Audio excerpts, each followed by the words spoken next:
Hello everyone and welcome to my YouTube channel My Study. Now in this video we are going to learn about some of the most interesting facts related to Python. Like the first one is Python as a hobby projects. Why hobby project? Because Python didn't get any kind of specific funding. The creator who do not have any specific commercialized funding available with it. He just wants to create a very simple another scripting language. So that's why he started Python as a hobby projects. Python Gen. So Python Gen is like you can say a poem. So one of the creator, or I would say a community people inside the creator community of this Python, he has listed down all the philosophies of Python. So if you have installed any versions of Python, let me show you in a command line prompt. So let's say I'll just do Python command line, and if you just try to do import this, you will be able to see there are some gens of Python will be written. So it's like he's trying to convey the philosophy running behind the Python architecture. Like beautiful is better than ugly, then simple is better than complex. So in a form of poems, this creator has listed down all the philosophies of Python, and this is by the creator in a Python creator community, Tim Peters. Let's see the next one. Many flavors. So Python comes with many flavors. Like by default, when you go to python.org website, by default, if you download the Python version, that is a C Python version. That means all those Python has been written inside the C programming language. But then we have a Jython also available, like we have a PyPy is also available. So respectively, all those version of Python has been written inside the Java language or inside the Python language. So Python itself has been written inside the Python language. So this way, there are many flavors of Python are available. All big companies support Python. So you name it, anything in a Silicon Valley or even outside, like Google, Facebook, Microsoft, anyone, everyone is somehow using Python in their backend system, and they support the Python. So that is one of the very big plus point of Python. Function can return multiple values also here. So let me show you with one example. Let's say I'll define one function. Let's say def sum underscore func, and I'm just gonna return like, oops, it has to be return, let's say I'll just return a comma, let's say sum 23. Oh, there is some indentation error, so I think I have to go with, I cannot write here tab separation, so I'm just going to do space with 4 space, and let me return, let's say I'll return my name, that's better, and maybe let's say some number, let's say 45. Oops, yeah, it has to be a comma separated, so that's why. Alright, so function successfully got created.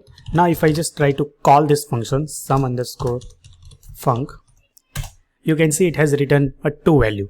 That means Python function can return a multiple value also. Let's see the next one, like no braces. So that is like a very interesting one, that if you are from other programming language background like C, C++, even Java, they have a curly braces. But in Python, you will not find in Python syntax those type of curly braces. Now, if you just try to find what here the curly braces, and is in future version of Python, are they going to support this curly braces? So what we can do from, there are one modules are available like a future. So here they will list down what are the new functions, or I would say new functionality in a Python is going to come into future. So this way you will get idea.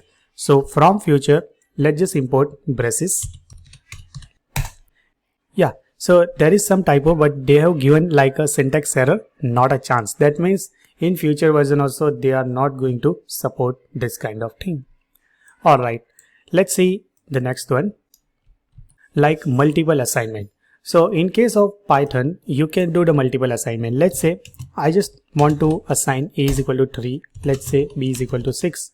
Now instead of assignment, this way, like writing into multiple lines, I can just simply write like a comma b, and I can just do whatever the values I want to assign it. So let's say with first one I want to assign 23, with second one I want to assign 45, and if I just try to print a, I get 23, b means 45. So here it indicates that with one single line of code you can do multiple assignment in a Python. Let's see the next one. So it's a chain comparison. So let's say I'll just try to do like 2 less than 3. So obviously it's a true because 2 is less than 3. If I want to again compare this 3 with, let's say, 7, so it's a true. But suppose if I want to combine both of them, something like 2 is less than 3 is less than 7, obviously it's a true because both these conditions are true. Eventually it has returned like a true. So this way you can combine multiple operators together, or in short I would say a chaining of comparison you can do it. Let's say instead of 2 is less than 3 and then less than 7, I'll just make it little change here, and immediately I'll get a false because this condition is true, but combining all those chaining operation, eventually the last condition is false. Now loop contains else statement also. So this type of things is not possible mostly in other programming language. So let's say if I try to write for loop, so it will be, let's say for I in range, let's say 5, and if I just try to print, let's say I'll get 0, 1, 2, 3, 4. Now after 4 the condition didn't match. That means the things came out from the loop and immediately the execution got terminated.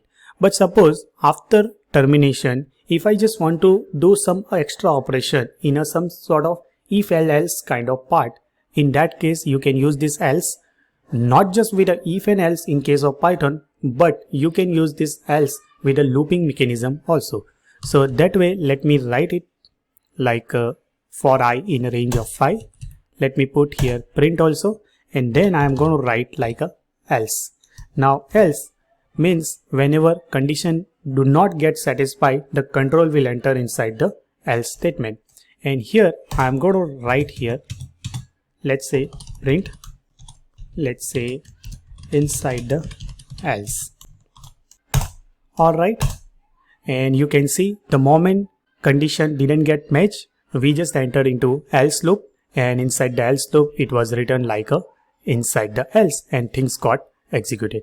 Now these are not the only things available in a Python. There are many more interesting facts about the Python, and that's why Python is also one of the most popular language nowadays. It's being used in like a data scientist, for the ethical hacking, for machine learning, and for artificial intelligence. Nowadays this is one of the most prominent language.